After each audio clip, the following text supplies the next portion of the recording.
Donald J. Trump. Thank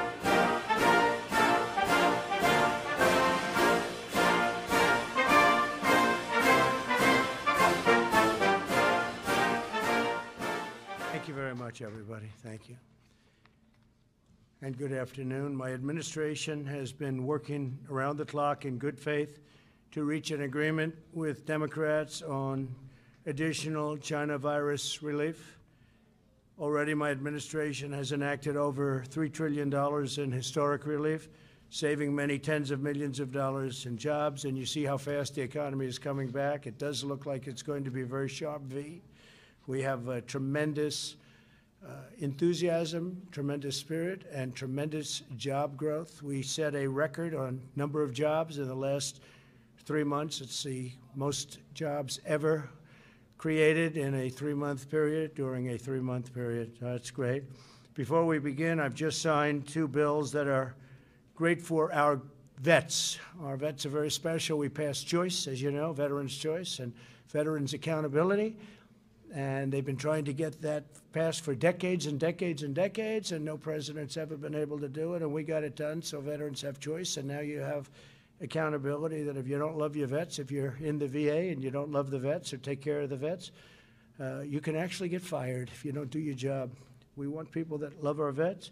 The first expands the eligibility for vets with blindness in both eyes. So we have an expansion of benefits, an expansion of various elements of being and working with the VA for vets with blindness and, in particular, blindness in both eyes.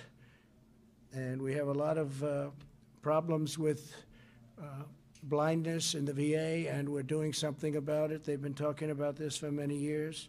So that is expanding eligibility for vets with blindness in both eyes, okay? Second is requires the VA to establish a treatment court program for vets who need treatment rather than punishment for certain nonviolent crimes.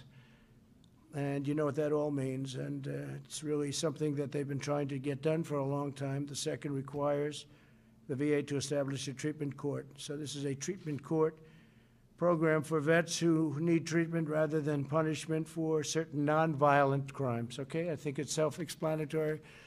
We've wanted this for a long time. They've been trying to get it for a long time, and now we have it. And I want to thank everybody for helping us get that done. We had a lot of support from a lot of great people, including people in the VA. In the current negotiations, we have repeatedly stated our willingness to immediately sign legislation providing expanded unemployment benefits, protecting Americans from eviction, and providing additional relief payments to families. Democrats have refused these offers. They want to negotiate. What they really want is bailout money for states that are run by Democrat governors and mayors and that have been run very badly for many, many years and many decades, in fact. You know the states. Everybody knows who we're talking about and what we're talking about. I don't think we have to go over it. But what the Democrats primarily want is bailout money. It has nothing to do with the China virus. It has nothing to do with anything that we've been talking about over the last period of time. They want to bail out states that have been badly managed by Democrats, badly run by Democrats for many years, and in fact, in all cases, many decades. And we're not willing to do that. Nancy Pelosi and Chuck Schumer have chosen to hold this vital assistance hostage on behalf of very extreme partisan demands, and the radical left Democrats said we just can't do that. So hopefully we can do something with them at a later date, but we're going to be signing some bills in a little while that are going to be very important and will take care of pretty much this entire situation as we know it and as you have been covering it, and in some cases actually covering it accurately. Many of the far-left policies they're pushing have nothing to do, again, with what we have been working on so hard, namely the corona. You can call it so many different names. What a horrible thing China released upon the world. 1/3 of their bill, the HEROES Act, is spending completely unrelated money to the virus. Here are just a few of the policies in their extreme left bill. And again, this is a bill supported by Biden, and Biden is totally controlled now by the Bernie Sanders left wing of the party, and in fact, he's gone further left than Bernie Sanders ever dreamt of going. So obviously, other than Bernie have brought him left. If you look at the manifesto that they've agreed to, it's far further left than I've ever heard anything about Bernie Sanders. The massive taxpayer bailout of badly run blue states, we talked about. That's one of the things they're looking to do. Measures designed to increase voter fraud. Banning voter ID. They want to ban voter ID. We should have voter ID in every state. Every state should have voter ID. You have ID on everything you do practically. Everybody has voter ID. Everybody has ID except for voters. When you vote, you don't want ID. They don't want it. We have some states with it. It works out great. And if you want to stop fraud in elections, have voter ID. They want measures designed to increase voter fraud, which is banning voter ID in all states, and banning requirements for signature verification in federal elections. Now, why would they want, in this bill, which really has nothing to do with what we're talking about, stimulus, something banning voter ID in every single state? They want to ban it, including states where we already have it, because we have some states where we have it, Indiana and others that do very well. Why would they want to ban voter ID in all states? And why would they want to ban requirements for signature verification in federal election? Who would want a bill banning signature verification? What's that all about? You know what it's about? Fraud. That's what they want, fraud. They want to try and steal this election because, frankly, it's the only way they can win the election. The bill also requires all states to do universal mail-in balloting, which nobody's prepared for, regardless of whether or not they have the infrastructure. They want to steal an election. That's all this is all about. They want to steal the election. So in the bill, they have a bill that requires all states to do universal mail-in balloting, regardless of whether or not they have the infrastructure. Like in Nevada, it's such a disaster. Their infrastructure is a total disaster. They don't want to have signature verification. They don't want to have any of the safeguards that you need. And they don't want to have safeguards that are so common and so basic, and even other states that we disagree with have. This Nevada thing is a mess, but we'll see how the courts determine what the courts determine. But they certainly don't have the infrastructure in Nevada. So we'll see how it is. As you know, we brought suit last week, and we'll see how that all works out. I think we're going to win it. But basically what they're trying to do with all of these requirements, including no signature verification, they're trying to steal an election. And I was in Ohio, I was in Texas, I was in Florida over the last 4 or 5 days, and if you would see the crowds along the highways and the roadways, people have said they've never seen anything like it. And they haven't seen anything like it, and the press doesn't report it because they're fake news. They even want to force states to implement the controversial practice known as ballot harvesting, very dangerous practice, meaning they would allow Democrat Party operatives to deposit thousands and thousands of completed ballots at the post office without any verification of who filled them out, including a verification of signatures on the ballot. So you're not even going to have a verified signature. Anybody, I could sign it, you could sign it, anybody in this room could sign it, and that's going to count as a vote. How can you do a thing like this? So this is what they're asking for. This is what Nancy Pelosi and crying Chuck Schumer are asking for. Okay, it's ridiculous. It's horrible. It's a horrible thing. The Democrat bill includes stimulus checks for illegal aliens. So if you were able to get into our country illegally, and our border is, as you know, doing very well right now. We have a very strong border, and the wall is up to 276 miles. And we'll be completed with it around the end of the year. We're going to do some extra mileage in certain areas that people didn't realize were so bad. So we'll be completed with it right after. We're going to do the additional mileage. We'll do it probably a little bit after the year. I think from what I've heard, Joe Biden, Sleepy Joe, wants to rip the wall down. He wants people to pour into our country. They want to have open borders. We don't want to have open borders. So the Democrat bill includes stimulus checks for illegal aliens. They require the mass release of illegal aliens from detention. They also compel the mass release of inmates, including serious felons. How do you like that one? And this is in the bill that we're talking about. What does this have to do with stimulus, the economy? What does this have to do with the coronavirus? Know the name? What does this have to do with this? So think of that. They required the mass release of illegal aliens from detention. What does this have to do with what we're trying to do? They want to put this in. This is a radical left policy, so they can go to Portland and try and rip the place apart that they've been doing for many years, and they've been doing for years and years. They also compel the mass release of inmates. What does this have to do with what we're talking about? This is Nancy Pelosi, crazy Nancy, and Chuck Schumer. They want to compel you to do this stuff, and this has nothing to do with what we're talking about, and it includes serious felons. They want to have these people released on a mass basis, including serious felons. That's page 1,689, page 1,762. Think of that. 1,762, and that's nowhere near the end of their bill. They have things in there that nobody has even had the time to look at or read. These people, I honestly don't believe they love our country. You want to know the truth. In addition to demanding these extreme partisan provisions, Democrats are actively blocking the following measures: support for K-12 schools to help them safely open, additional funding for the Paycheck Protection Program to help millions of workers on the payroll. These are a great program, very successful, kept a lot of businesses open. That's why we're doing so well in reopening our country. Additional money for hospitals, testing, and vaccines, direct payments of $3,400 for a family of 4. Now remember, this is what the extreme partisans, this is what we're talking about. Democrats are actively blocking the things that we want. And what we want is good for people. These are things that they're blocking. Support for K-12 schools so they can open. Think of that. Also, direct payments of the $3,400 for a family of 4 plus.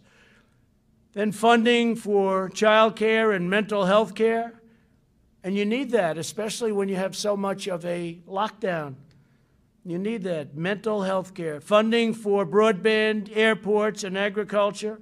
Rental assistance, and support for community banks and credit unions to help them provide $100 billion in loans to the hardest hit communities, including rural communities and farmers. They don't want anybody to get that.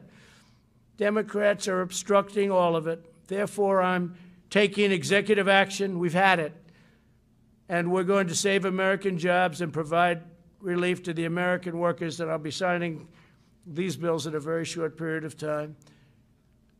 First one is I'm providing a payroll tax holiday to Americans earning less than $100,000 per year. In a few moments, I will sign a directive instructing the Treasury Department to allow employers to defer payment of the employee portion of certain payroll taxes from September 1st, and we're actually going to be making that. We just got the word. We're just getting some word from a lot of people. We didn't think we'd have to do this because we thought the Democrats would be reasonable, but they've been not only unreasonable, they've been ridiculous. So we're going to make that August 1st, most likely. It'll be August 1st. We'll let you know the exact date, but we're looking like August 1st. So it'll be August 1st through the end of 2020.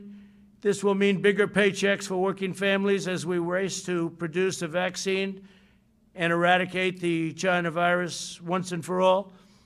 And we're doing very good with the numbers. You see it's going down in Arizona very, very substantially and rapidly, going down in California, going down in Texas, going down in Florida. Other areas are propping up a little bit, but we're watching them very closely. We understand the disease, and we're watching them very closely, especially our senior citizens and our senior citizens' residences. If I'm victorious on November 3rd, I plan to forgive these taxes and make permanent cuts to the payroll tax. I'm going to make them all permanent. Now, Joe Biden and the Democrats may not want that. They don't want that because they're adding $3 trillion in taxes. So they'll have the option of raising everybody's taxes and taking this away. But if I win, I may extend and terminate. In other words, I'll extend it beyond the end of the year and terminate the tax. And so we'll see what happens. Biden probably won't be doing that. You'll have to ask him. I don't think he knows what he's doing. Second, I'm signing an executive order directing the Department of Housing and Urban Development, HHS, and CDC to make sure renters and homeowners can stay in their homes. So I'm protecting people from eviction. Yet you've been hearing a lot about eviction, and the Democrats don't want to do anything having to do with protecting people from eviction. I said, let's do that separately. That could be a totally separate thing from passing along money so people can live. And they didn't even want to protect people from eviction, so they would get evicted. It's not their fault that this virus came into our country. It's China's fault, and came into the world. By the way, a lot of the people, a lot of the states that were doing the best are having some problems. A lot of the states that we weren't thinking were doing the best are doing very well. You look at some of the countries involved, some of the countries that were really standing out as examples are now exploding, but they'll get it down. They understand it. We're dealing with them. We're dealing with a lot of countries. We're providing thousands and thousands of ventilators all over the world right now. We make a lot of ventilators. We've started off with very little, and we're making a lot. And we have thousands in our stockpile, but we're making thousands a month, and we're providing many of them, thousands and thousands, to other countries that would never be able to get them. The Department of Housing and Urban Development will also provide financial assistance to struggling renters and homeowners and work with landlords and lenders to keep Americans safely in their homes. So we don't want people being evicted, and the bill, the act that I'm signing, will solve that problem largely, hopefully completely. The third action I'm taking today will also provide additional support for Americans who are unemployed due to the China virus. Under the CARES Act, I proudly signed expanded unemployment benefits into law. Congressional Democrats have stonewalled our efforts to extend this relief. They even opposed measures that would give bonuses to workers returning to the job. They were totally opposed to that. For this reason, I'm taking action to provide an additional or an extra $400 per week in expanded benefits. $400, okay? So that's generous, but we want to take care of our people. Again, it wasn't their fault. It was China's fault. States will be asked to cover 25% of the cost using existing funding, such as the tens of billions of dollars available to them through the Coronavirus Relief Fund.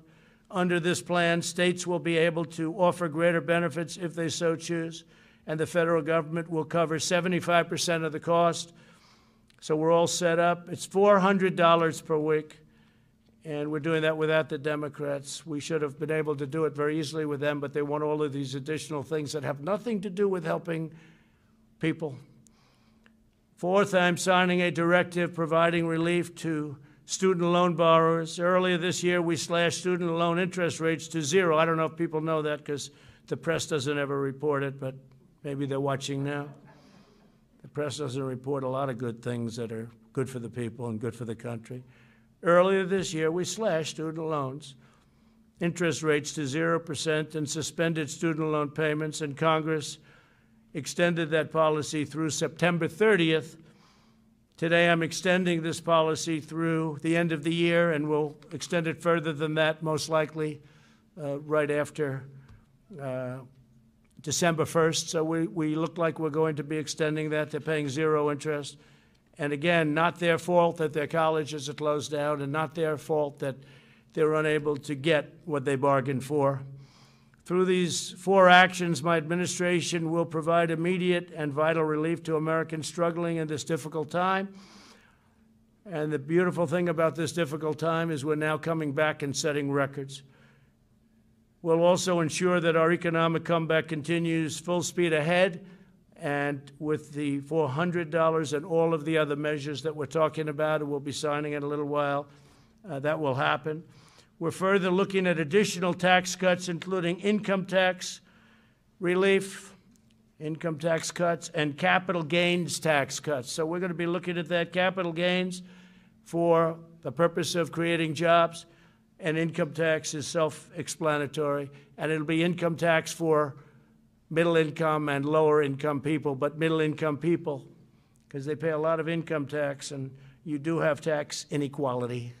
I'm saying that as a Republican, and you do have tax inequality. So we're going to be looking at income tax, and we're going to be looking at capital gains tax cuts on both, and maybe substantial. And we'll be reporting back fairly shortly on that. That's big news. That's big news, but very important.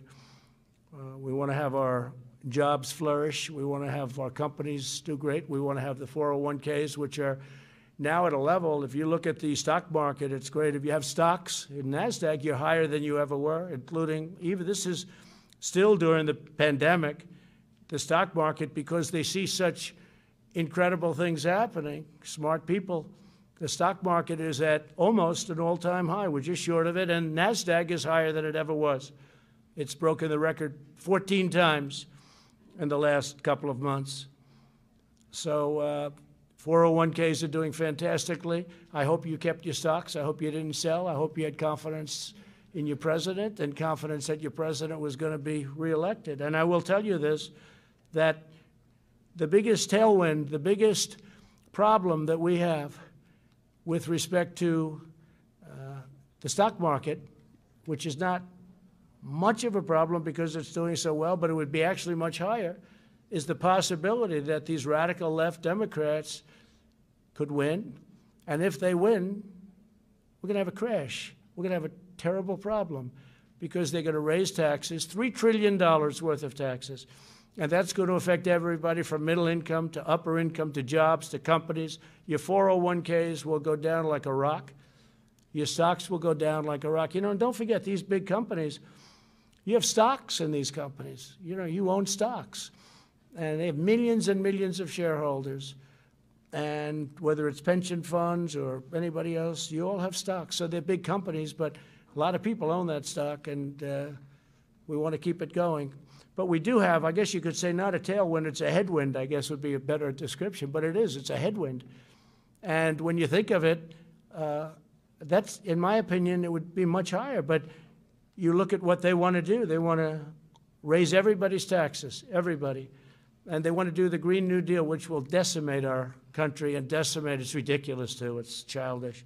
I actually say the Green New Deal is childish. It's for children, it's not for adults. Anybody that believes in that is, I don't know, maybe it's politics. I don't even think it's good politics. They seem to think, so we'll see how they do. But I don't think it's good politics, that it'll decimate our economy. We've learned a great deal about this virus and how to treat it. Our strategy is to aggressively shield those at the greatest risk while allowing younger and healthier citizens to safely resume work and school. I notice that some of the Democrats that I would say are very strongly on the left are now coming out and saying we really have to open our schools for the good of the economy. I was shocked to see a couple of them. You know who they are. We urge all Americans to socially distance and avoid large crowds and all of the things that we talk about all the time. We have to go and make sure that everything's in good shape. We really are. We're coming back very, very strong. We're doing very well with the virus because all of those states that everybody thought would be in a bad position for a long time, they're all coming down. The governors have done a great job. Don't forget, we're dealing with governors. Some have done a fantastic job. All have worked hard. Some have done a much better job than others, and someday, if you'd like to know, I'll give you the good ones and the bad ones. We'll give you some good ones and some bad ones. But by contrast, the never-ending lockdown being proposed by some, mostly, I guess you could almost say almost all in the Democrat Party, would inflict unimaginable harm to our people and to our health for decades to come. It'll hurt our economy, and they view that as a good thing. They actually view that as a good thing because they're interested in one date, November 3rd. And I actually think it's bad politics, and I think they're starting to come along because I'm seeing more and more people want to open up, and you see the devastating results of lockdowns, too. You know, you have depression and suicide and drugs and alcohol and Bad marriages. Marriages that were very good turn out to be very bad. It's an amazing thing, and it's who would think it? But people get along for 20 years. I guess they didn't know each other very well, and now they're not getting along. And you had the opposite also. You've had people that get along better. They like each other more than they thought. That's okay, too. That we like. But the other situation is very, very, very, very bad. We'll develop a vaccine. We're going to have it very soon, and we're ready to distribute it, and we've got the military ready. Logistics, it's called. And we'll end this pandemic, and we will rebuild the greatest economy in the history of the world. You know, we created the greatest economy in the history of the world, the highest stock market ever. And we're very close to getting that back. And that, I have to say, is way ahead of schedule. Highest stock market ever, best employment numbers for African Americans, Asian Americans, Hispanic Americans. And by the way, Hispanic Americans just set a record for new jobs. African Americans just set a record for new jobs just now, during the pandemic, the last month. And Asian Americans just set a record for new jobs. So we're very proud of what's happening, and I will now sign the executive action, and then if you want, we can ask a few questions. Okay, Kelly? Yeah, let me do this first, and then you can do some questions. Thank you very much.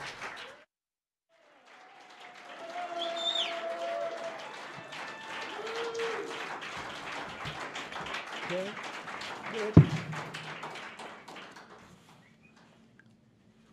Okay, so this is for the authorization of other needs and assistance program, major disasters declaration related to the coronavirus disease.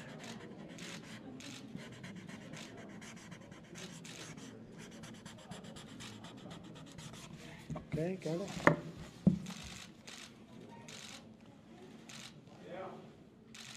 Okay.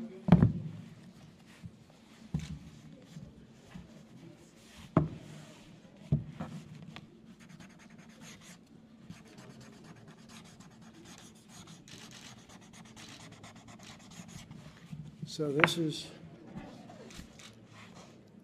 authority invested in me. This is the payment relief during the COVID-19 pandemic.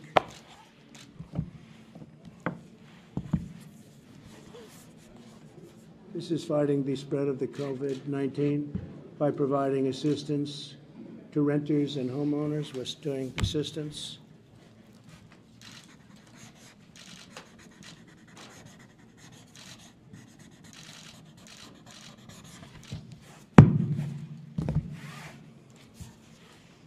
And this is deferral payroll tax obligations. So this is your payroll tax obligations, which we're going to end up terminating eventually, right?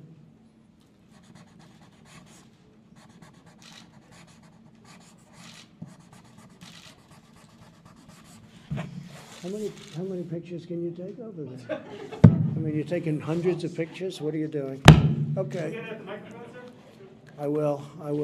So that's the story. Would anybody like a pen? Would anybody like a pen? I do. Would anybody? Why don't we hand these? We'll hand these out to you in the back. Okay, fine.